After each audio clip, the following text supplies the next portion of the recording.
Жылына 10 мың шақырымнан асатын жолды қалай ұшып өтеді? Жерорта теңізі, Сахара шөлі арқылы. Жүздеген шақырым жерде бір тамшы суы, бір түп көлеңкесі, тіпті бірде-бір жәндігі жоқ аймақтардан өтеді. Тамақ қоры жоқ, мүлде жоқ, нөл. Қалай сонда? Қалайша бұл кішкентай құс аман қалады?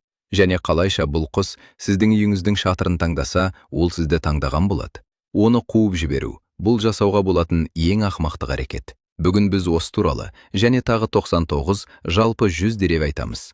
Сіздің есігіңіздің дәл үстінде ұя салатын, бірақ сіз оның еш нәрсесін білмейтін құс туралы. Сіз мұнаны білесіз. Қалай ғана мұндай кішкентай құс өзінен 100 есе ауыр қаршығаға шабуыл жасап, оны қашырып жібереді? Неге соңғы 40 жылда Канададағы қарлығаштардың 4-тен 3 бөлігі жоғалып кетті? Және бұған сіздің қандай қатысыңыз бар? Соңына дейін бізбен болыңыз. Бейненің ортасында мен сізге ежелгі дәуірдің ұлы ғалымы қалай бір қорытындыда қателесіп, бүкіл әлем оған 2000 жыл бойы сенгенін айтып беремін. Ал қазір кеттік. Бірінші дерек. Ауыл қарлығашы, немесе латынша атауы Hirundo rustica, жер шарындағы қарлығаштардың ең кең тараған түрі. Ол Антарктидадан басқа барлық континенттерде өмір сүреді. Солтүстік Америка, Оңтүстік Америка, Европа, Азия, Африка, Австралия. Қай жерде ашық кеңістіктер мен адам тұрғызған ғимараттар болса, сол жерде қарлығаш та бар. Ғалымдар бүкіл әлем бойынша 120 миллионға жуық есі түрдің дарағы бар деп есептейді. 120 миллион. Ол сөзбе-сөз бүкіл планетаны басып алды. Тыныш, соғыссыз, агрессиясыз. Жай ғана біздің қасымызға қоныстанып, табиғат көрінісінің бір бөлігіне айналды. Біз мұны тіпті байқағанда жоқпыз. Екінші дерек. Оның салмағы 16-дан 22 граммға дейін жетеді. Мұны түсіну үшін. Бұл шамамен 2 шай қасық қанттың немесе 5 парақ қағаздың салмағындай. Сіз күн сайын бұл құстан ауыр заттарды қолыңызда ұстайсыз, ал ол сол салмағымен құрықтарды кесіп өтеді. Оның әрбір ұшуы салмаққа қарсы шығудың керемет мысалы. Үшінші дерек. Оның денесінің ұзындығы 17-ден 19 сантиметрге дейін. Бұл шамамен кәдімгі шәрікті қаламдай. Бірақ оның атақты айыр құйрығы қосымша 7 сантиметрге дейін ұзындықты қосады. Дәл осы айыр құйрық қарлығашты алыстан тануға мүмкіндік береді. Егер сіз егістік немесе өзен үстінде ауаны қарқынды тіліп өтіп бара жатқан кішкентай айыр силуетті көрсеңіз, ол сөзсіз қарлығаш. Басқа ешбір осындай көлемдегі құстың құйрығында мұндай терең айыр болмайды. Ол табиғаттың өзі ірзвесіған кеңдессіз ұшу аппараты. Төртінші дерек. Қанаттарының құлалышы 32-ден 34,5 сантиметрге дейін жетеді. Торғайдай ғана құс үшін бұл өте үлкен қанаттар. Салыстыру үшін айтсақ, торғайдың қанаттарының құлашы 21 сантиметрге жуық, ал салмағы қарлығашпен бірдей. Қарлығаштың қанаттары ұзын, үшкір, орақ тәрізді, өткір жүз сияқты. Олар қалықтауға немесе энергияны үнемдеуге арналмаған. Олар жылдамдық пен маневрлікке арналған. Әрбір қанат қағу. Бұл алға ұмтылу. Әрбір бұрылыс мүмкіндіктің шегіндегі әрекет. Қарлығаш қалыпты ұшу кезінде секундына 4-тен 9 рет қанат қағады, ал жемтігін қуғанда одан да жылдам қағады. Оның әрбір қозғалысы ауадағы би, жылдамдықтың және еркіндіктің мерекесі. Бесінші дерек. Үстіңгі жағы жылтыр кобальт көк түсті. Күн сәулесі түскенде арқасы металл реңкпен жарқырайды. Төменгі жағы қызыл сары кілегей түсті. Тамағы қара қызыл. Тамақ пен бауырдың арасында қара жолақ, галстук сияқты. Бұл жай ғана түс емес. Бұл оны басқа ешбір құспен шатастыруға болмайтын ерекше белгісі. Оның әрбір қауырсыны табиғаттың өзі салған суреті. Алтыншы дерек. Ауыл қарлығашының 6 түршесі бар. Олар әлемнің түкпір-түкпіріне таралып, құйрықтарының ұзындығымен, бауырларының реңкімен және түсінің қарқындылығымен ерекшеленеді. Шын мәнінде бұл бір ғана құс. Ол планетаның әртүрлі бөліктеріне бейімделіп, әр жерде аздап басқаша көрінеді. Оның әрбір түршесі бейімделудің, өз ортасына сай өзгерудің керемет мысалы. Жетінші дерек. Шығыс азиялық түршесінің төсі бозғылт және құйрықтары қысқа. Сібірлік түрінің құйрықтары ұзын және бауыры ашық қызыл сары. Солтүстік америкалық түрінің астыңғы жағы қараңғырақ. Бір түр болса да, олар әртүрлі құстар сияқты көрінеді. Елестетіңізші, егер әртүрлі елдердегі адамдардың дене пропорциялары әртүрлі болса, міне қарлығаштарда дәл солай. Сегізінші дерек. Оның латын атауы Hirundo rustica, сөзбе-сөз ауыл қарлығашы деп аударылады. Карл Линней оған бұл атауды 1758 жылы беріп, дәл тапқан. Ол өз еркімен адамға жақын өмір сүруді таңдады. Орманда емес, тауда емес, ешкім қоныстанбаған аралдарда емес, сарайда, көпір астында, сіздің үйіңіздің шатырының астында. Бұл оның таңдауы болды, және ол оның бүкіл кейінгі эволюциясын анықтады. Ол бізге, біздің ғимараттарымызға, фермаларымызға, өмір ырғағымызға бейімделді. Біз тіпті оның бізді үйретіп алғанын байқағанда жоқпыз. 9-шы дерек. Қарлығаш Австрия мен Эстонияның ұлттық құсы. Екі елде де ол көктемнің келуін, жаңаруды және үмітті бейнелейді. Эстониялықтар бірінші қарлығашты көргенде қыстың аяқталғанын біледі. Бұл метафора емес. Бұл сөзбе-сөз бірнеше ғасыр бойы осылай жұмыс істеп келеді.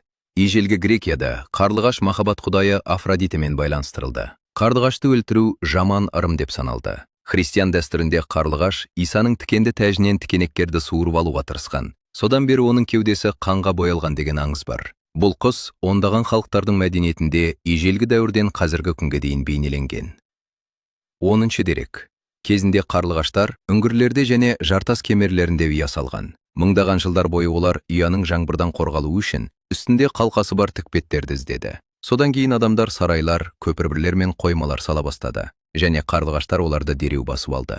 Бүгінде барлық дерлік қарлығаштар адам тұрғызған ғимараттарда ұя салады. Оларға үңгірлер қажет емес. Біз олар үшін тамаша мекенге айналдық. 11-ші дерек. Қарлығаш ұшуды тоқтатпай тамақтанатын, су ішетін, шомылатын, тіпті балапандарын тамақтандыратын санаулы құстардың бірі. Осыны ойлап көріңізші. Ол тамақтану үшін отырмайды, су ішу үшін қонбайды. Ол мұның бәрін ауада, жылдамдықта, қозғалыста жасайды. Ауа. Бұл тек қозғалыс ортасы емес, бұл оның үйі. Ол балық су ішінде өмір сүргендей, ауада өмір сүреді. 12-ші дерек. Ол жәндіктерді тек ауада ұстайды. Бұл ауадағы инсективор, ауадағы жәндіктерді аулаушы деп аталады. Ол жапырақтардан қоңыздарды шоқымайды, жерген құрттарды іздемейді. Ол жемтігін толық жылдамдықта, миллиметрлік дәлдікпен ұшып бара жатып ұстайды. Әрбір аңшылық бұл ауадағы шайқас. 13-ші дерек. Жәндіктер оның рационының 99,8%-ын құрайды, яғни 100%-ға жуық. Шыбындар, қоңыздар, аралар, масалар, көбелектер, инеліктер, цикадалар, шегірткелер. Ұшатын және тұмсығына сиятын кез келген нәрсе оған жем болады. Қарлығаш тауғампаз емес. Ол қозғалғанның бәрін жейді. Оның тұмсығы қысқа, бірақ аузының кесігі өте үлкен. Ол аузын ұшып бара жатып ашқанда, ауадан жәндіктерді сөзбе-сөз қақшып алатын кең шұңқыр пайда болады. Ауыздың айналасында арнайы қылшықтар бар. Олар жемтікті толық жылдамдықта тамаққа бағыттауға көмектеседі. Бұл тұмсық емес, бұл қақпан. 14-ші дерек. Бір қарлығаш күніне 850-ге дейін жәндік жейді. Сағатына 60 жәндік. Әр минут сайын бір жәндік. Және бұл ашкөздіктен емес, бұл қажеттілік. Оның метаболизмі сондай жоғары жылдамдықпен жұмыс істейді. Сондықтан тоқтау аштықты, ал аштық өлімді білдіреді. Ол үзіліс жасауға мүмкіндік бере алмайды. 15-ші дерек. Бір айда бұл 25.000 жәндік, 25.000 маса, шыбын және қомыз сіздің үстеріңізге жетпеген, түнде сізді шақпаған, тамағыңызға қонбаған. Шатыр астындағы бір кішкентай құс, және сіздің жазыңыз бірнеше есе жағымдырақ болады. Бұл поэзия емес, бұл математика. 16-ші дерек. Ол ұшып бара жатып су ішеді. Көл немесе өзен бетінен төмен қалықтап, тұмсығын ашып, бір жұтым су ішеді де қайтадан жоғары ұшады. Мұның бәрі секундтың бір бөлігін алады. Ол тіпті жылдамдығында бәсеңдетпейді. Егер сіз көзіңізді жыпылықтатсаңыз, сәтті жіберіп аласыз. Елестетіп көріңізші, сіз толық жылдамдықпен жүгіріп келесіз. Бұлаққа еңкейіп, бір жұтым су ішесіз де, сүрінбей жүгіруді жалғастырасыз. Біз үшін бұл мүмкін емес. Қарлығаш үшін бұл күнделікті әдет. Ол мұны күніне ондаған рет, өмірінің әр күні жасайды. 17-ші дерек. Ол дәл солай шомылады. Құрсағымен су бетіне бір сәтке тиеді, жай ғана тас лақтырғандай болып. Бір рет тиеді де, қайтадан ауада, сулы әрі таза. Толыққанды жуыну жарты секундта. Адамдар бұған жарты сағат жұмсайды. Қарлығашқа жай ғана тиіп өту жеткілікті.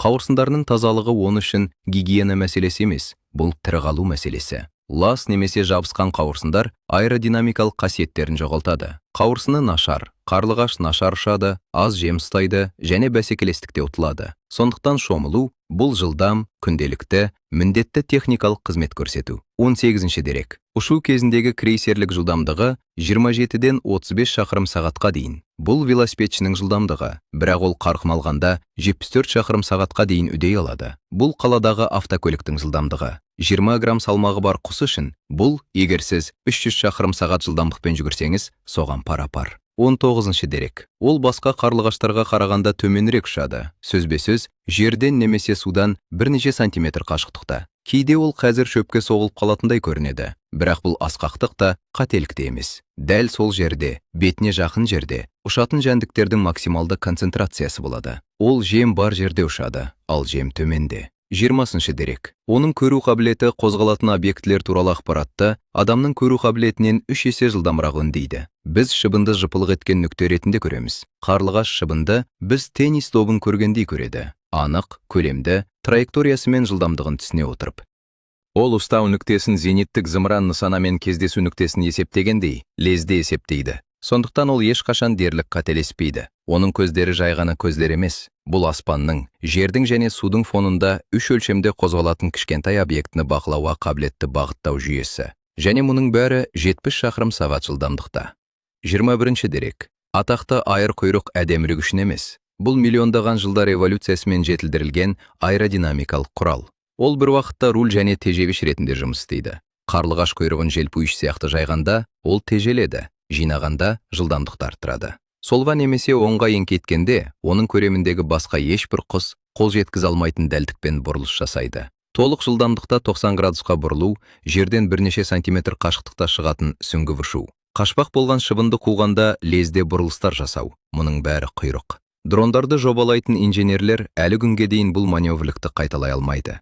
22-ші дерек. Бірақ құйрық қауырсындарының ұзындығы бұл жыныстық іріктеудің де нәтижесі. Аналықтар ұзын құйрықты еркектерді таңдайды. Құйрық неғұрлым ұзын болса, еркек соғұрлым тартымды. Бұл қарапайым естіледі, бірақ оның артында терең биология жатыр.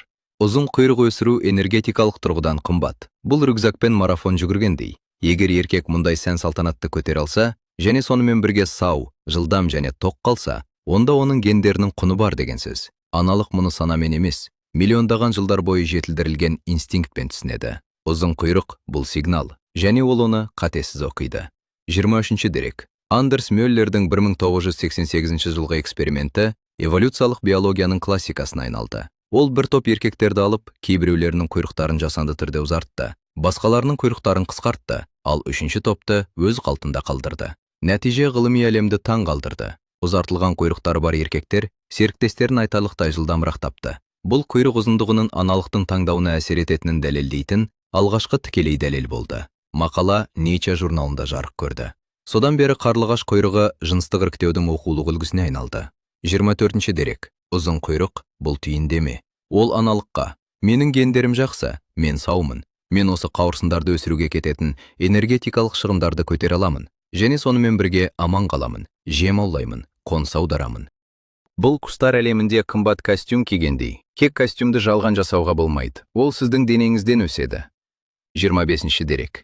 Еркек қарлығаштың құйрық қауырсындары орташа есеппен аэродинамикалық оңтайлы мөлшерден 12 мм-ге ұзынырақ. Бұл ұшуға қажетті мөлшерден шамамен 10% артық. Бұл артық миллиметрлер ұшуға аздап кедергі болса да, аналықтарды тартады. Бұл еркектің ұрпақ қалдыру мүмкіндігі үшін төлейтін бағасы. Эволюция әрқашан ымыраға келуден тұрады. 26-ші дерек. Солтүстік Америкада ережелер басқаша. Онда аналықтар құйрығының ұзындығына емес, бауырындағы қызыл тістің қанықтығына назар аударады. Қызыл тіс неғұрлым ашық болса, еркек соғұрлым тартымды. Әртүрлі континенттер, әртүрлі сұлулық стандарттары. Бір түрге жататын құс географиясына байланысты серіктестерін әртүрлі критерийлер бойынша таңдайды. Бұл уақыт өте келе түршелердің бөлек түрлерге айналуына әкелуі мүмкін. 27-ші дерек. Еркек пен аналық қарлығаштар дерлік бірдей көрінеді. Тәжірибесіз оларды айыру мүмкін емес. Бірақ жақынырақ қарасаңыз, еркектің құйрық қауырсындары ұзынырақ, арқасындағы кобальт көк реңкі қанығырақ және қызыл сары тамағы ашығырақ. Аналығы аздап бозғыл, аздап қарапайымдау, бірақ тек аздап қана. Бұл айырмашылық олар бірге тұрғанда ғана байқалады. 28-ші дерек. Жас қарлығаштардың құйрығы қысқа және айыры терең емес. Құйрығына қарап, жас қарлығашты ересек құстан алыстан да, ұшып бара жатқанда да қатесіз ажыратуға болады. Егер сіз құйрығы қысқа және түсі бозғыл қарлығашты көрсеңіз, бұл оның бірінші өмір жылындағы құс. Ол әлі бірде-бір миграциядан өтпеген, ол әлі Сахараны кесіп өтпеген, ол әлі 5 күн сусыз өмір сүру деген не екенін білмейді. Ол әлі өз гендеріне лайық екенін дәлелдеуі керек. Ал статистика оның мүмкіндіктері аз екенін көрсетеді. 29-ші дерек. Құйрық қауырсындары денсаулықтың көрсеткіші де болып табылады. Егер еркек паразиттермен жұқпаланған болса, оның қауырсындары баяуырақ және азырақ симметриялы өседі. Сол жақ қауырсыны оң жағынан аздап қысқа болады. Аналық мұны көреді. Ол қан талдауларын тексермейді, ол симметрияға қарайды. Ал асимметриялық еркек бәсекелестікте ұтылады. Қатал, бірақ тиімді. 30-ші дерек. Құйрық қауырсындарындағы ақ дақтар сапаның қосымша сигналы. Зерттеулер олардың қауырсындарды жейтін паразиттерге төзімділікпен байланысты екенін көрсетті. Ақ тақтар неғұрлым ашық және үлкен болса, еркек соғұрлым сау болады. Аналық үшін бұл медициналық картаны визуалды және лезде тексеру сияқты.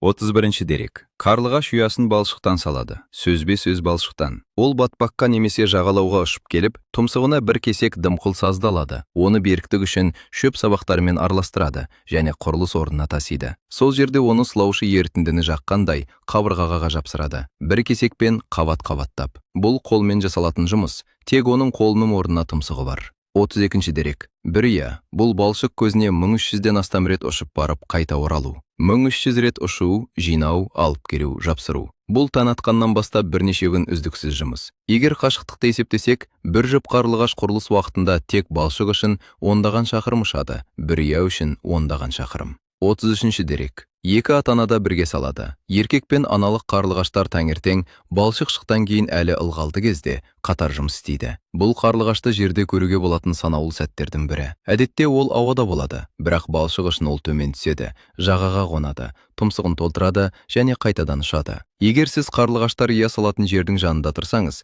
бұл процесті тікелей бақылай аласыз. Таңертең ерте, жақын жердегі батпақ жанында ондаған кішкентай көк құстар жерде қауырт қозғалады, жинайды, қалыптайды, қайта ұшады. Бұл миниатюралық құрылыс алаңына ұқсайды. Тек құрылысшыларының салмағы 20 грамм. 34 дерек. Иә, диаметрі шамамен 7,5 см және тереңдігі 5 см-ге жуық ашық тостаған тәрізді. Ішінде құрғақ шөптен жасалған жұмсақ төсеніш, ал үстінде қауырсындар бар. Көп қауырсын. Аналық оны төсеуге бір күннен 5 күнге дейін уақыт жұмсайды. Иә, тек берік қана емес, жылы да болуы керек. Өйткені жұмыртқалар өздігінен жылынбайды. 35 дерек. Қарлығаштар ұрлайды. Бұл әзіл емес. Қарлығаштар шоғырланып өмір сүретін мекендерінде олар үнемі көрші ұялардан қауырсындар мен жұмсақ төсеніштерді тасиды. Көршісі жем іздеп ұшып кеткен сәтте олар үнсіз, еш ойланбастан жақындап қауырсынды жұлып алады. Бұл Корнелл зертханасының орнитологтары сипаттаған қалыпты әдеттегі тәжірибе. Оған бәрі үйреніп қалған. Тіпті ең қызығы бәрін ұрлайды. Сен көршіңнен қауырсын ұрладың,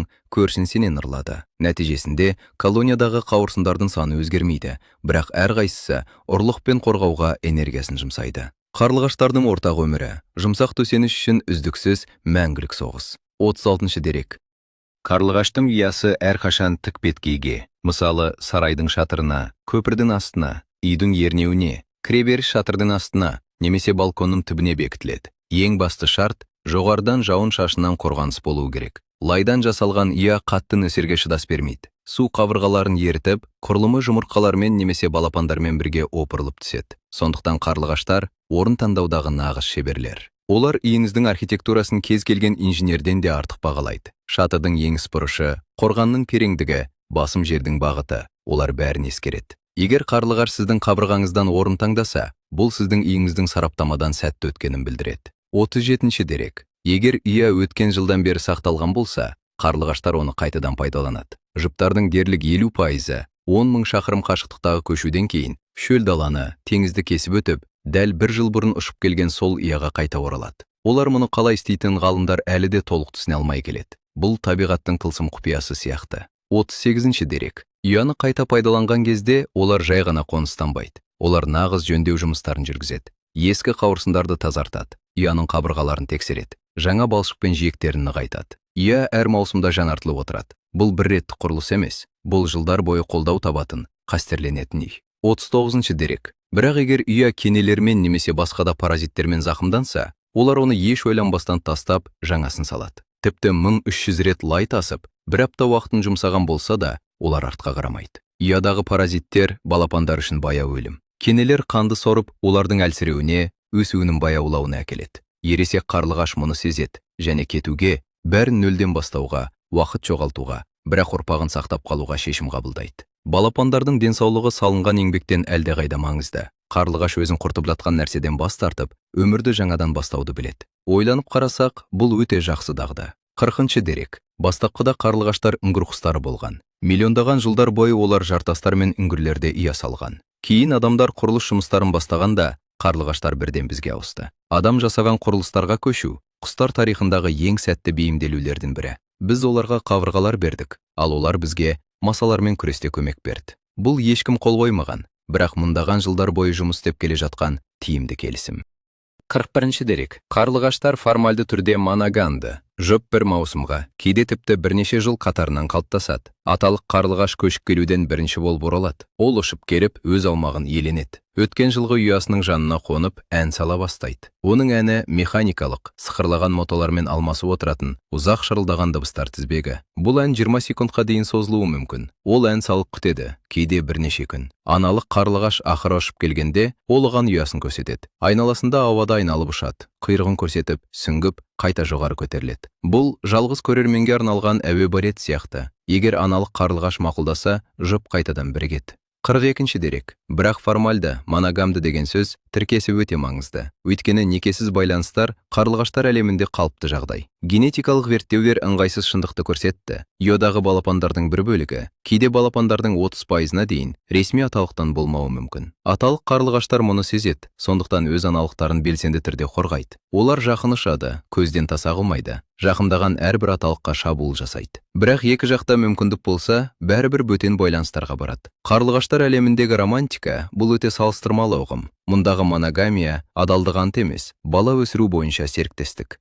43-ші дерек. Аталық қарлығаш кейде арамайлыларды қолданады. Ол арагідік жалған дабыл белгілерін береді. Қарлығаштар әлемінде бұл жыртқыш жақын, қауіп төніп тұр, тығыл дегенді білдіретін ерекше айқай. Аналыққа жақындап келе жатқан бәсекелес қорқып ұшып кетеді. Ал өтірік айтқан аталық ештеңе болмағандай серіктесіне сабырлы түрде оралады. Алдау, манипуляция, сөзсіз, бірақ тиімді. Зерттеушілер бұл әдісті колониялардағы көптеген жұптарда тіркеген. Эволюция адалдық үшін марапаттамайды, ол ұрпақ үшін марапаттайды. Ал жалған дабыл арзан, жылдам және жұмыс істейді. 44-ші дерек. Яның айналасындағы аумаққа қатысты мәселе туындағанда, аталықтар шынымен агрессивті болады. Олар басқа аталықтарды қуып, ауада тікелей табандарымен жабысып, екеуі де күрескерлер сияқты бір-біріне жабысып жерге құлайды. 20 грамм ашуланғандық аталық инстинктпен көбейтілгендей. 45-ші дерек. Бірақ ең ақылға сыймайтыны, қарлығаштар қаршығаларға шабуыл жасайды. Ойланып көріңізші, 20 грамм салмағы бар кішкентай құс өзінен 50, тіпті 100 есе ауыр жыртқышқа ұмтылады. Тырнақтары, өткір тұмсығы және қатал ұстасы бар құсқа жай ғана ұмтылып қоймай жеңіске жетеді. Қаршыға ұшып кетеді, ал қарлығаш қалады. Бұл нағыз батылдық пен ерлік. 46-ші дерек. Бұл моббинг деп аталады. Ұсақ құстардың ірі жыртқышқа ұжымдық шабуылы. Бұл термин ағылшын тіліндегі моб, топ деген сөзден шыққан. Және дәл осылай болады да. Бір қарлығаш ұяның жанынан қаршығаны байқаған сәтте, ол ерекше дабыл айқайын шығарады. Өткір, шыңғырған, әдеттегі сайрауға мүлде ұқсамайтын. Бұл айқай нағыз жауынгерлік сирена іспетті. Санаулы секундтар ішінде 2, 4, 6, тіпті 10 көрші қарлығаш ұшып керіп шабуыл басталады. Қарлығаштар қаршығаға жоғардан және арт жағынан сүңгіп, қанаттарымен соғып, дәл басының үстінен айқайлап, ол кетпейінше тоқтамайды. Бұл соқыр батылдық емес, бұл суыққан десеп. Жыртқыштың тырнақтары пайдасы болатын өлі аймақтан жасалған шабуыл. 47-ші дерек. Неліктен қаршыға бұрылып оларды өлтірмейді? Себебі қарлығаштар жылдамырақ және маневрлерек. Олар жыртқыш ұшып бара жатқанда тырнақтар жете алмайтын. Артқы және жоғарғы жақтан, өлі аймақтан шабуылдайды. Әрбір шабуыл секундтың бір бөлігіндей ғана созылады. Қаршыға реакция жасауға үлгермейді. Оған ашуланған ондаған ата-анамен шайқасуға энергия жұмсағаннан гөрі ұшып кетіп басқа жерден жем іздеген оңайырақ. Себебі олардың әрқайсысы қаршығадан жылдамырақ. 48-ші дерек. Бір қарлығаштың дабыл көтергені жеткілікті. Және жарты ондаған көрші қарлығаш санаулы секундтар ішінде көмекке ұшып келеді. Олар жауынгерлік дабыл сигналы бойынша лезде жұмылады. Колонияның күші осында. Жалғыз қарлығаш қаршығамен күресе алмайды. Бірақ бір уақытта шабуылдаған 6, 8, 10 қарлығаш. Бұл ешкімде араласқысы келмейтін нағыз әскер.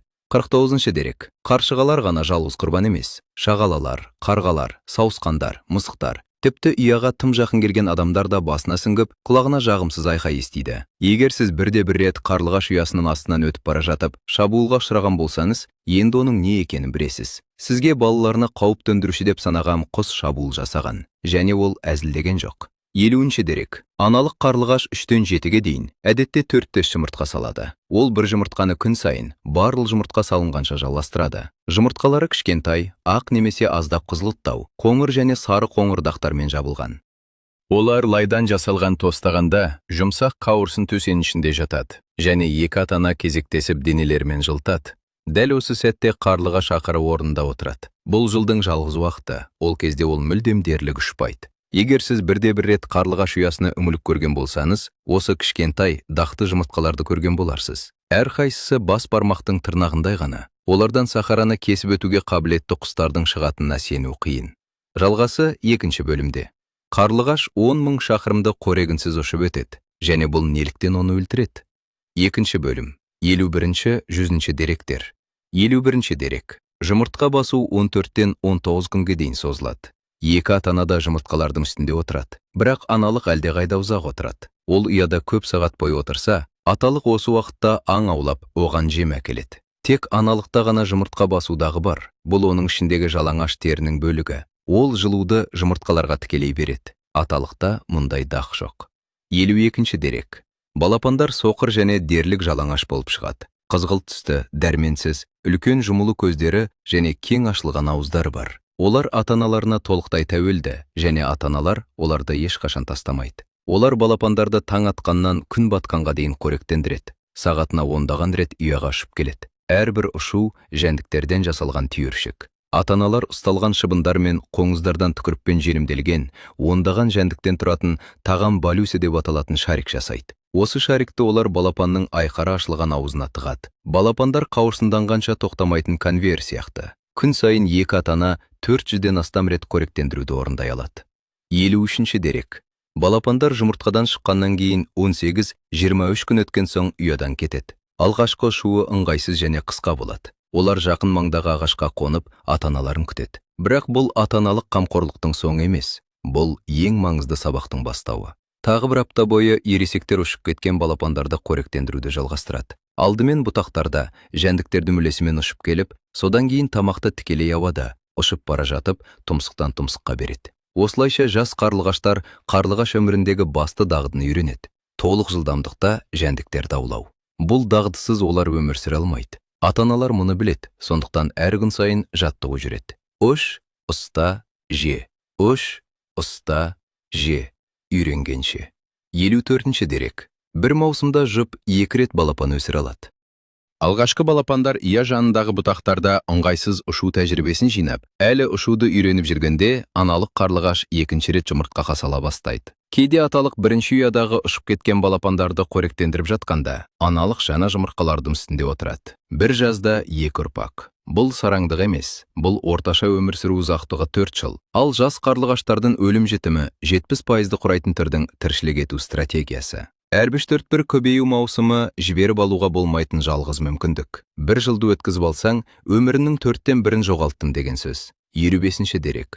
Жас қарлығаштардың 70%-ы ұядан ұшып шыққаннан кейінгі алғашқы 3 аптада өз бетінше қорек табуды үйреніп жүрген кезде өледі. 70%. Бұл дегеніміз, қанаттарын алғаш рет жайған 10 балапанның тек 3-еуі ғана алғашқы көшіп қонуына дейін аман қалады. Бұл кезеңдегі суық пен жаңбыр өлім үкімі. Егер қолайсыз ауа райына байланысты жәндіктер ұшпаса, әлі нағыз аң аулауды білмейтін жас қарлығаш санаулы күндерде аштықтан өледі. 56 дерек. Ал енді бұл бейнероликтің сіздің назарыңызды аудартқан ең маңызды мәселе. Тамағын кенеп алғандай дыбыс. Миграция. Жылына 2 рет. Қарлығаш планетадағы барлық әнші құстардың ішіндегі ең ұзақ ұшулардың бірін жасайды. Бұл жай ғана серуен емес, бұл саяхат та емес. Бұл 3 климаттық аймақты, Жерорта теңізін, жеседегі ең үлкен ыстық шөлді кесіп өтіп, кері қайтатын бірнеше аптаға созылатын марафон. Сіз әр жазда шатырдың астында көретін құс, қыста оңтүстік Африкада немесе Аргентинада, немесе Конгода өмір сүреді. Және әр көктемде сіздің үйіңізге, сіздің ернеуіңізге,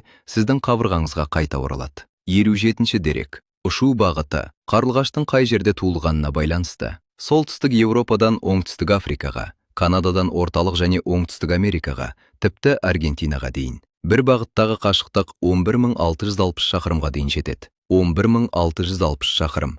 20 грамм салмағы бар құс үшін. Бұл нағыз ерлік. 58 дерек. Жыл сайын 2 бағытта 20.000 шақырымнан астам жол жүріледі. Бұл жыл сайын үзіліссіз, демалыссыз, мерекесіз, экватор ұзындығының жартысы. 59 дерек. 4 жылдық орташа өмір сүру ұзақтығында қарлығаш көшіп қону кезінде 80.000 шақырымнан астам жол жүреді. Бұл жерді 2 рет айналып ұшумен тең. Планетаны толық 2 рет айналып шығу. Және мұның бәрі 32 сантиметрлік қанаттардың арқасында. 60 дерек.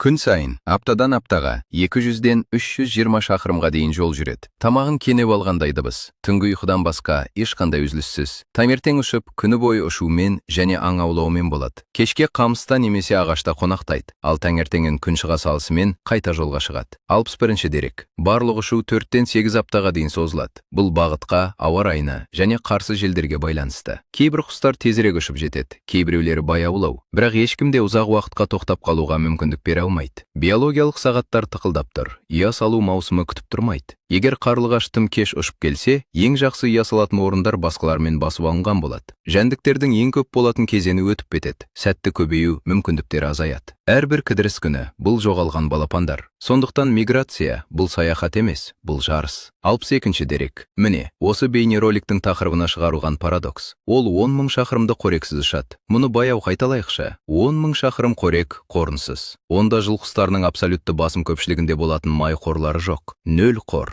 Марафон басындағы бос бак. Бұл 1000 шақырымдық жорыққа үйден бос рюкзакпен шығып, жол бойынан тамақ табуды үміт еткендей. Тек бұл жол шөл даланы кесіп өтеді. Бұл өмір мен өлім арасындағы нағыз тартыс. 63-ші дерек. Салыстыру үшін айтсақ, көптеген жыл құстары көшіп қону алдында гиперфагия деп аталатын процестен өтеді. Олар тура мағынасында тойып жейді, дене салмағын 2 есе арттырады. Өздерін демалыс алдындағы чемодан сияқты калориялармен толтырады. Алабажақтар, сұлыбастар, қамшылар бәрі жолға шығар алдында семіреді. Май бұл отын. Отынсыз алысқа ұшып кете алмайсың. 64-ші дерек. Қарлығаш мұндайға мүмкіндік бере алмайды. Міне, сондықтан оның аң аулау тәсілі абсолютті маневрлікті талап етеді. Ол жеңіл, жылдам, икемді болуы керек. Артық әр грамм май. Бұл жылдамдықты жоғалту, дәлдікті жоғалту, жемтікті жоғалту. Семіз қарлығаш, баяу қарлығаш. Баяу қарлығаш, аш қарлығаш. Аш қарлығаш, өлі қарлығаш. Бұл табиғаттың қатал заңы. 65-ші дерек. Сондықтан оның стратегиясы жыл құстары арасында бірегей. Ол жол бойында қоректенеді. Көші-қон кезінде күндіз ұшады. Көптеген мигранттар сияқты түнде емес. Егістіктер, өзендер және жағалаулар үстінен төмен ұшып, көшіп бара жатқанда тікелей жәндіктерді аулайды. Шын мәнінде ол таңғы ас, түскі ас және кешкі асты ұшып жүріп, континентті кесіп өтумен қатар атқарады.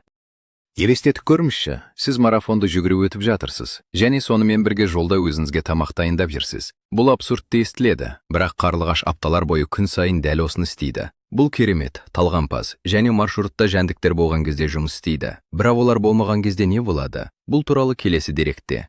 66-ші дерек. Ал енді бұл неліктен оны өлтіреді? Себебі маршруттың барлық жерінде жәндіктер жоқ. Жолда қоректену стратегиясы Еуропаның жасыл егістіктерінде тамаша жұмыс істейді, бірақ маршрут тек егістіктер арқылы ғана өтпейді. Бұл қатал шындық. 67-ші дерек. Маршруттың ең қауіпті, ең өлімге әкелетін бөлігі Сахара. Планетадағы ең үлкен ыстық шөл. Қарлығашқа оны кесіп өту үшін 5 күн қажет. 5 күн бойы бетіндегі температура 50 градустан асатын, ешқандай жәндік, бір тамшы су, тіпті демалға орын жоқ құм үстінде ұшу. 5 күн тамақсыз және сусыз. Бұл өмір мен өлім арасындағы нағыз күрес.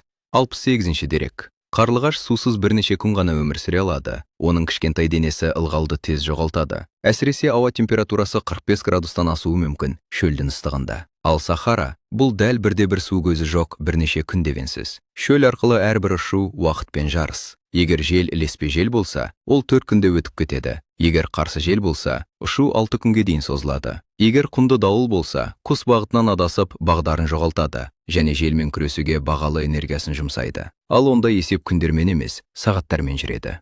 69-ші дерек. Құмды дауылдар бұл бөлек, нағыз қорқыныш. Олар қарлығаштардың жолындағы ең үлкен қасіреттердің бірі. Ұлттық география арнасының жануарлардың таңғажайып сапарлары атты деректі фильм үшін орнатылған камералар тарихта бұрын-соңды болмаған оқиғаны тіркеді. Сахараның қақ ортасында аяусыз ақырғы құмды дауылмен арпалысып келе жатқан жалғыз қарлығаш көрініседі ол. Бұл кадрлар бір мезгілде таңғажайып, әрі жүрегіңді дір еткізерліктей қорқынышты. 28 граммнан да аз салмақты. Тіпті 2 еуролық монетадан да кіші бұл нәзік құс, алдындағы құм қабырғасына, айналасын шарпыған қаһарлы желге және қайнаған аптап ыстыққа қарсы тұрды. Оны дауылдың екпіні әрлі-берлі лақтырып, биіктігін жоғалтып, қайта қалпына келтіріп, қайтадан төменге құлдилатып барады. Бұл 9 балдық дауылда теңіз толқындарына қарсы күрескен кішкентай қайықтың күйін еске түсірді. Тек бұл қайық сіздің жұдырығыңыздай ғана, әрі оның ешқандай моторы жоқ. Оның бар болғаны 2 нәзік қанаты және өмірге деген өшпес ерік жігері бар. 70-ші дерек. Сахара шөлін жанқиярлықпен кесіп өткеннен кейін, қарлығаш алғашқы су көзіне қарай құйындап ұшып, бірнеше күннен бері алғаш рет шөлін қандырады. National Geographic'тің сол камералары осы шешуші сәтті де қапы қалдырмай тіркеп алды. Құс суға тік ұшып келеді. Әдеттегідей әсемдіксіз, сұлулықсыз емес. Өмір үшін арпалысып, тіпті құлағандай әрең жетеді де ішеді. Судың бетінен зырғып өтіп, жытым-жытым суды іштей сіміреді. Бұл жай ғана шөлді басу емес, бұл оның құтқарылуы. Оның денесі сусызданудың соңғы шегінде. Әрбір жытым оған тағы бірнеше сағат өмір сыйлайды. Алайда босаң суға әлі ерте. Артта қалған Сахарадан кейін, оны ұясына дейін әлі 3000 шақырымнан астам қашықтық күтіп тұр. Шөл, бұл оның ұзақ сапарының ортасы ғана, ақыр емес. 71-ші дерек. Аштық пен қажу. Бұл ұзақ маршруттағы басты өлім әкелушілер. Қаршығалар да, құмды дауылдар да, жұқпалы аурулар да емес, жай ғана тамақтың жетіспеушілігі. Егер жолдың белгілі бір бөлігінде ұшатын жәндіктер болмаса, қарлығаш онсыз да салмағы аз жинаған май қорын жұмсай бастайды. Ал ол қорлар таусылғанда, оның ұшуы да тоқтайды. Көктегі кішкентай ұшқыш жерге құлап, үнсіз жоқ болады. 72-ші дерек. Қарсы жел. Тағы бір көрінбейтін жау. Ол құсты тікелей өлтірмейді. Оны фотосуреттерден де көрмейсің. Ол өзінен кейін ізде қалдырмайды. Бірақ ол құстың энергияны толтыруға қарағанда тезірек жұмсауына мәжбүр етеді. Сағатына 30 шақырым жылдамдықпен жерге қарсы ұшып келе жатқан қарлығаш, іс жүзінде сағатына 10 шақырым ғана алға жылжуы мүмкін. Ал калорияны сағатына 60 шақырым ұшқандай жағады. Егер қарсы жел жеткілікті ұзақ уақыт, мысалы 1, 2, тіпті 3 күн соқса, қарлығаш келесі тамақ бар аймаққа жете алмайды. Ол тыныш. Ешкімге білдіртпей, қайдада бір далада, шөлдің құмдарында, немесе теңіз үстінде тіршілігін тоқтатады. Ешкім бұл құстардың нақты санын санамайды. Олар жай ғана табиғаттың қатал заңының құрбанына айналады. 73-ші дерек.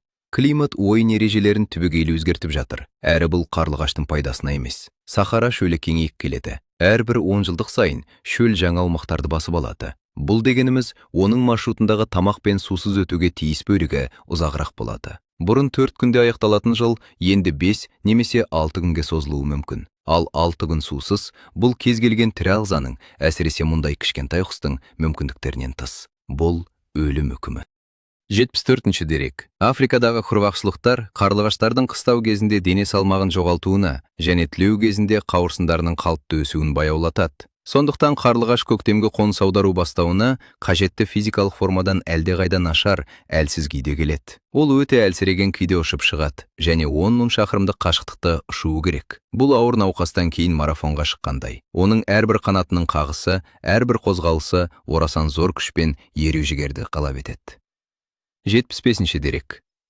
Тағы бір тұсақ бар, әрі ол бәрінен де айлакер. Ғалымдар оны экологиялық сәйкессіздік немесе фенологиялық рассинхрон деп атайды. Оның мәні өте қарапайым әрі қауіпті. Жаһандық жылынуға байланысты Европада көктем бұрынғыдан ертерек басталады. Ағаштар ертерек жапырақ жаяды, гүлдер ертерек ашылады, жәндіктерді ертерек ұшады. Олардың ең көп санының шыңы 1 немесе 2 аптаға ертерек ығысады. Бірақ біздің қарлығаш ескі, өзгермеген кесте бойынша ұшады. Ол Сахара арқылы ұшуын тездете алмайды. Европада ауа райы жылы болғанымен, Сахара шөлі қысқарып қалған жоқ, және құстар ақыры ұяға жеткенде пойлау уақыты аяқталған. Жәндіктердің ең көп ұшу кезеңі өтіп кеткен. Тамақ аз болған. Балапандарды тамақтандыру қиындап, ұялас балапандар әлсізденеді. Нәтижесінде аман қалып қоныс аударуға дейін жететін балапандар саны азаяды. Және бұл қатыгез цикл жыл сайын алдыңғысынан да нашарлай береді. Қарлығаш популяциясының тұрақты азаюына алып келеді. 76-ші дерек. Ол мұндай ұлан-ғайыр қашықтықта қалай бағдарланады? Қарлығаштар күндізгі қоныс аударушылар болып табылады. Олар күн сәулесімен ұшады. Күннің аспандағы ормаласуына, жер бедеріне, теңіз жағалау сызықтары мен өзен арналарына бағдарланады. Олар табиғи ландшафтты жаттап алып, жылдан жылға сол жолмен ұшады. Мыңдаған шақырымдарды еш қатесіз бағындырады. 77-ші дерек. Дәл сол себепті қарлығаш көптеген әнші құстар сияқты түнде емес, күндіз ұшады. Түнгі қоныс аударушылар жұлдыздарға бағдарланады және қараңғыда аң аулай алмайды. Қарлығаш басқа, тиімдірек стратегияны таңдады. Күндізгі ұшу оған бір уақытта әрі ұшуға, әрі тамақтануға мүмкіндік береді. Бұл навигацияны және қоректенуді бір рейсте үнемді түрде жүзеге асыру деген сөз. Ол өзінің әрбір минуты мен әрбір қанат орнисінің қағысын тиімді пайдаланады. 78-ші дерек. Европалық қарлығаштар таңғажайып әдісті, яғни ілмекті миграцияны қолданады. Күзде олар оңтүстікке қарай орталық жерорта теңізі арқылы және тікелей Сахара шөлін кесіп өтіп ұшады. Ал көктемде кері қайтқанда, олар басқа жолмен оралады. Африканың Атлант жағалауын бойлай, Иберия түбегі мен Батыс Еуропа арқылы айналма жол жасайды. Бұл барып келуге арналған екі түрлі, бірақ оңтайлы маршрут. 79-шы дерек. Міне, бұл жерде бір парадокс бар. Көктемгі жол ұзағырақ болғанымен тезірек өтеді. Құстар Африканың Атлант жағалауын бойлай 1000 шақырымдық айналма жол жасайды. Олар Марокко арқылы солтүстікке қарай көтеріледі. Гибралтар бұғазын кесіп өтіп, Испания арқылы ұшады. Бұл Сахара арқылы тікелей өтетін жолдан әлдеқайда ұзағырақ. Бірақ олар ілеспе желдің көмегімен және жағалауды бойлай ұшады. Онда жәндіктер әлдеқайда көп. Нәтижесі, олар үлкен километражға қарамастан үйіне тезірек жетеді. Қисық жол тікелей жолдан әлдеқайда тиімдірек болып шығады. Эволюция миллиондаған жылдар бойы сынақтар мен қателер арқылы оңтайлы маршрутты тапқан. Және ол картадағы жай ғана сызғышпен сызылған түзу сызықпен сәйкес келмейді. Бұл табиғаттың дансалығы. 80-ші дерек. Scientific Reports журналында жарияланған зерттеу таңғажайып бір жайтты анықтады. Қарлығаштар Африкадағы қыстау орындарын, Еуропадағы ұя салатын аумақтарындағы келу сәтіндегі температура мен статистикалық түрде сәйкес келетін жерлерді таңдайды екен. Қарапайым түрмен айтқанда, олар соқыр ұшпайды. Олар қандайда бір белгісіз жолмен, мыңдаған шақырым жерде және бірнеше аптадан кейін өздерін қандай ауа райы күтіп тұрғанын біледі. Бұл құпияның қалай жұмыс істейтіні ғылымға әзірге белгісіз күйінде қалып отыр. Табиғаттың құпиясы бұл.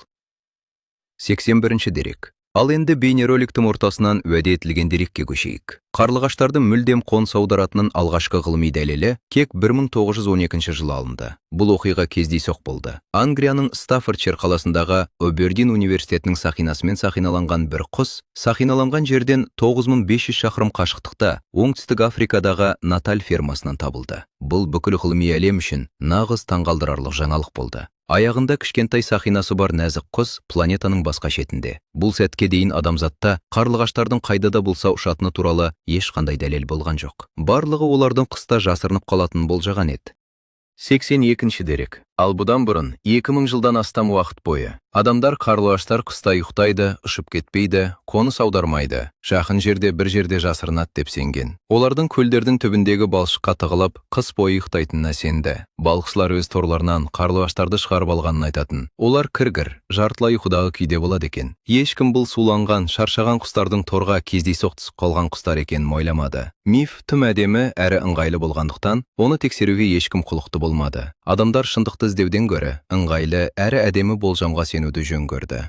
83-ші дерек. Бұл мифтің авторы антика дәуірінің ұлы ойшылы Аристотель. Біздің дәуірімізге дейінгі 4-ші ғасырда ол қарлығаштардың күзде жоғалып кетуін бақылап, олардың көлдердің лайына тығылып, сол жерде ұйықтап қыстайтынын мәлімдеді. Бұл биологияның, логиканың және физиканың негіздерін қалаған адамзат ойының алыбы саналған адамның жазғаны, және ол 2000 жылға қателесті. Оның беделі соншалық, бұл қате пікір ғасырлар бойы ешбір күмәнсіз қабылданды.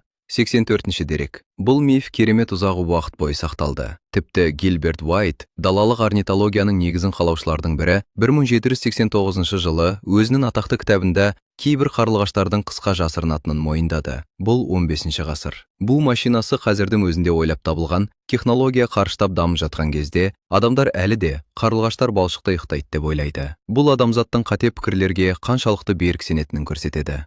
85-ші дерек. Миф шындыққа негізделген, және бұл оның ең қызықты тұсы. Қоныс аудару алдында қарлығаштар үлкен, орасан зор үйелдерге жиналады. Мыңдаған, кейде тіпті ондаған мыңдаған құстар су жағасындағы қамыстер өскен жерлерге топтасады. Кешқұрым көл үстіен түсіндегі аспан құстардан қара түске боялып, қалықтап ұшып жүргендерін көруге болады. Олар айналып ұшады, қамысқа қонады, шулайды, гүрілдейді. Бүкіл аймақ олардың дауысынан жаңғырып тұрады. Қамыс олардың салмағынан майысып тербеледі. Ал таңертең абсолютті тыныштық. Көкте бірде-бір құс жоқ. Олар еш ізі қалмай жоғалып кетті. Барлығы бір түннің ішінде. Бинокльсіз, сақиналаусыз, спутниксіз 15-ші ғасыр бақылаушысы үшін жауап айқын еді. Олар көлге сүңгіп, балшыққа тығылды. Мыңдаған құстар бір түнде су үстіндегі қамыстан жоғалып кетсе, басқа не ойлауға болады? Қандайда бір мағынада Аристотель соншалықты ақымақ болған жоқ. Оның жай ғана қажетті деректері мен білімі болмады. 86-ші дерек. Бүгінде жаһандық деңгейде қарлығаш халықаралық табиғатты қорғау одағының жүктемесі бойынша ең аз алаңдаушылық тудыратын мәртебеге ие. Бұл естілуіне тыныштандырарлық болғанымен, бұл ресми мәртебенің артында адамды жайсыз ететін, тіпті үрейлендіретін цифрлар тұр. Бұл цифрлар шындықтың қатыгез бетін ашады. 87-ші дерек. Канадада ауыл қарлығашының популяциясы 40 жыл ішінде 76%-ға қысқарды. Канадалық қарлығаштардың 4-тен 3 бөлігі жоғалып кетті. 2011 жылы Канаданың жойылу қаупі төнген жабайы табиғаттың мәртебесі жөніндегі комитеті оған қауіп төніп тұр деген мәртебе берді. Бұл олардың алдағы уақытта жойылып кету қаупінің жоғары екенін көрсетеді. 88-ші дерек. Еуропада 1975 жылдан бері популяцияның 50%-ға жуық құлдырауы байқалды. Барлық еуропалық қарлығаштардың жартысы жарты ғасыр ішінде жоғалып кетті. Ойланып көріңіз, сіздің ата-әжелеріңіз сіздерден 2 есе көп қарлығаш көрген, ал сіздің балаларыңыз сіздерден 2 есе аз көруі мүмкін.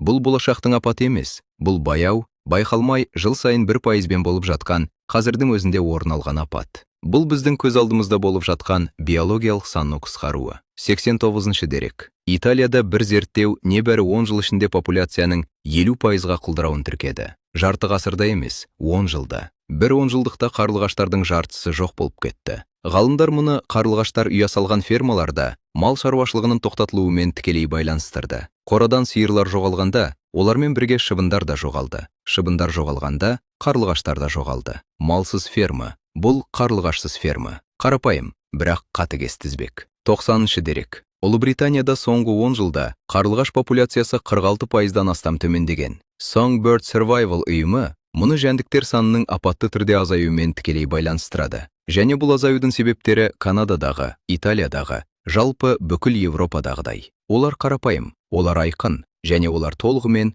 адамның қолымен жасалған. Біз мұны әдейі жасамадық, бірақ біз мұны жасадық. Біздің әрекеттеріміз немесе әрекетсіздігіміз осындай салдарға әкелді. 91-ші дерек. Басты себеп жәндіктердің апатты түрде азаюы. Бір еуропалық зерттеу қарлығаштардың негізгі азығы болып табылатын ұшатын жәндіктердің қолжетімділігі 59 бен 87%-ға төмендегенін көрсетті. Момпенкаст 10%-ға да, 20%-ға да емес, нақты 59 бен 87%-ға. Тек жәндіктерді жейтін құстың тамағын алып тастағандай болды. Бұл оның өмір сүру тізбегін үзумен тең. 92-ші дерек. Пестицидтер жәндіктерді өлтіреді. Бұл олардың тікелей мақсаты. Оларды осы үшін ойлап тапты. Біз оларды егістіктерге егінді қорғау үшін шашамыз, және сонымен бірге қарлығаштардың қоректік базасын жоямыз. Неокотиноидтар инсектицидтердің ең көп таралған кластарының бірі. Зиянкестерді ғана өлтірмейді. Олар өңдеу радиусындағы барлық ұшатын жәндіктерді өлтіреді. Шыбындарды, спредздарды, масаларды, көбелектерді. Бір сөзбен айтқанда, қарлығаш қоректенетін барлық нәрсені. Жәндіктер жоқ болса, балапандарды тамақтандыратын ештеңе де жоқ. Балапандар өледі, популяция құлдырайды. Қарапайым және аяусыз логика, және біз оның авторларымыз. Біз өз қолымызбен осы табиғи тепе-теңдікті бұзып жатырмыз. 93-ші дерек. Сүтті мал шаруашылығынан астық дақылдарына көшуде қарлығаштарға күтпеген түрде соққы береді. Сиыр фермалары шыбындарды тартады.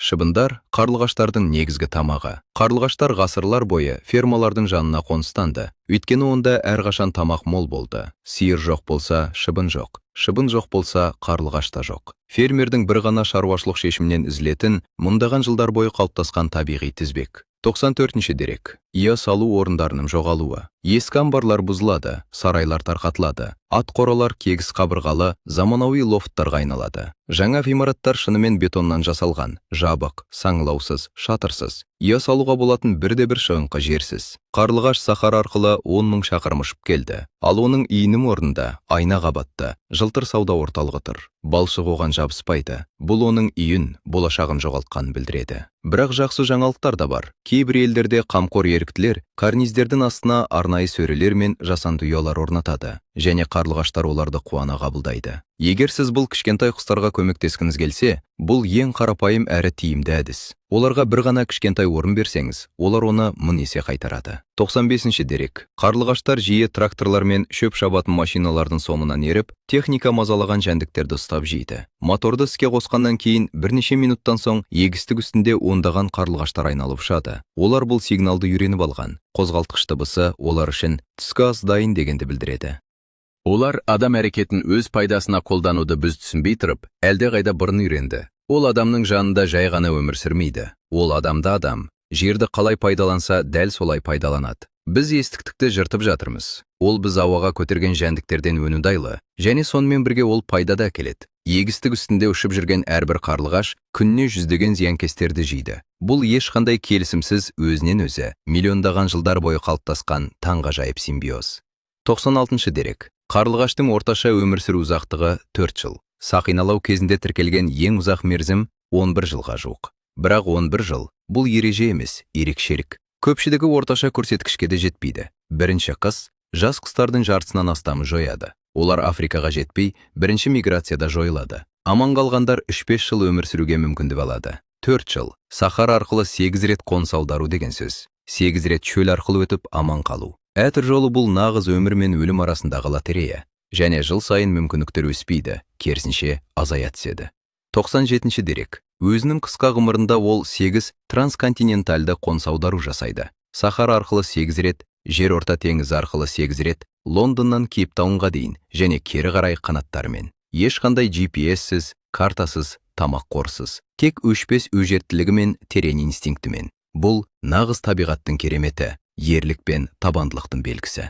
98 дерек. Бір қарлығаш көктем жасамайды деген мақал. Бұл Аристотельдің айтқаны. Оның Никомах этикасы кітабынан алынған. Ол бір жағдайға қарап бүтін туралы қорытынды жасауға болмайтынын меңзеген. Терең ой, терең философия және керемет ирония. Өйткені дәл Аристотель қарлығаштар туралы бір ғана бақылау негізінде қорытынды жасады. Олардың күзде су жағасында жоғалып кетуін көріп, балшықта ұйықтайды деп шешті. Нәтижесінде 2000 жыл бойы бір қарлығаш көктем жасамайды. Бірақ бір Аристотель 2000 жылдық қате пікір жасады. Ал теңізшілердің өзіндік дәстүрі болды. Қолындағы қарлығаш татуировкасы оның 5000 теңіз милін өткенін, екі қарлығаш 10.000 мильді білдірді. Үйіне әрқашан оралатын құс сапардан аман-есен оралудың символына айналды. Егер теңізші теңізде қаза тапса, керісіндегі қарлығаш оның жанын үйіне алып кетеді деп сенген. Бұл теңізшілер үшін үміт пен сенімнің нышаны болды. 99 дерек. Ол бұлбұл сияқты әдемі ән салмайды, кран сияқты айбарлы самғамайды, альбатрос сияқты қанаттарының кеңдігімен таңғалдырмайды. Оның тотығыстың ашық қауырсыны жоқ, өкінің дана көзқарасы жоқ, тырнаның әсемдігі де жоқ. Сыртынан қарасаң, ол кішкентай, көріксіз және қарапайым. Бірақ егер оның ішкі әлеміне тереңірек үңілсең, оның батылдығы мен қайсарлығын көресің. Ол ойланбастан қаршығаға қарсы шығады. Үйін жалаң тұмсығымен балшықтан салады. Бұл үшін 1300 рет кесек-кесек етіп балшықта кәсиді. 10.000 шақырымды ешқандай сақтандырусыз, тамақ қорысыз, планетадағы ең үлкен шөл арқылы ұшып өтеді. Бір жазда 2 ұялас балапанды тамақтандырады, және мұны жыл сайын, жылдан жылға, күші жеткенше жасайды. Ол кішкентай, батыл, өжер тіршілік ету машинасы. Ол әр көктем сайын барлығын бір ставкаға тігеді, және әр көктем сайын жеңеді, әзірге жеңіп келеді. Оның әрбір қанатының қағысында өмірге деген шексіз құштарлық жатыр. 100 дерек. Және әр көктем сайын ол оралады, сол қораға, сол көпірге, есігінің үстіндегі сол карнизге. Ол Сахара арқылы 10.000 шақырым ұшып өтті. Онда 5 күн сусыз қалды. Бағытынан тайдыратын құмды дауылдар арқылы, жүздеген шақырымға бірде-бір жәндік жоқ аймақтар арқылы ұшты. Ол салмағын жоғалтты. Ол шаршады. Мүмкін ол серігін жоғалтқан шығар. Барлығы жете бермейді. Бірақ ол жетті. 20 грамм салмағы бар. 2 континентті кесіп өткен бұл нәзік тіршілік иесі сенің жаныңда қайтадан балшықтан ұя салу үшін келді. Ол кездейсоқ жерді таңдаған жоқ. Ол сенің үйіңді таңдады. Ол оны есте сақтады. Карнизін, қабырғасын, бұрышын. Ол көпшілігін өлтіретін сапардан кейін оған оралды. Және егер ол ұшып келсе, демек бұл жер қауіпсіз. Демек бұл жер жақсы орын. Мұнда өмір сүруге болады. Мұнда балаларды өсіруге болады. Ол саған өз балапандарын сеніп тапсырды. Бұл жай ғана мақтау емес. Бұл құстар әлеміндегі ең жоғары сенім формасы. Егер қарлығаш сенің үйіңе қоныстанса, ол сені таңдады. Оны қуа берме, ұясын бұзба, шатырын жаппа. Оған өз қабырғасын және өз карнизін қалдыр. Бұл кішкентай құсқа мүмкіндік бер. Ол саған сенді. Ол сізге айына 25 мыңға жуық масадан құтқарып, жазғы кештерді сыңсыған тыныштыққа бөлейді. Қараңғы түскенде сыртта отырып, масалардың ызыңына шыдамайтын күндер артта қалады. Оның орнына таза ауада рахаттанып демалуға мүмкіндік аласыз. Сонымен қатар, ол сізге мыңдаған жылдар бойы адамзатты таңғалдырып, ешқашан жалықтырмаған ерекше көріністі сыйлайды. Қарлығаштың әуедегі биі, оның ұясынан ұшып шығып, қайта оралғандағы жылдамдығы мен ептілігі, бұл табиғаттың өзі сұнған тамаша шоу. Демек, үйіңіздің шатырының астында ұя салған қарлығаш, бұл ешқандай да проблема емес. Керісінше, бұл сіздің үйіңізге қонған ерекше бақыт, табиғаттың өзі берген үлкен арқысылық десек те болады. Бұл сіздің қоршаған ортаға деген құрметіңіздің және табиғатпен үндестігіңіздің белгісі. Егер бұл ақпарат сіз үшін пайдалы болған болса, біз сіздің қолдауыңызға шексіз ризамыз. Осы бейне жазбаға лайк басып, біздің жануарлар әлемі арнамызға жазылу арқылы, сіз табиғатты қорғауға және оның құпияларын ашуға өз үлесіңізді қосасыз. Келесі шығарылымымыз сізді одан да қызықты фактілермен таңғалдыратынына сенімдіміз. Экранда баяу әуен ойнап, табиғаттың тыныш ырғағын жеткізеді. Біздің арнамызға жазылып, жануарлар әлемінің жаңа құпияларын бірге ашайық. Келесі кездескенше, құрметті көрермендер.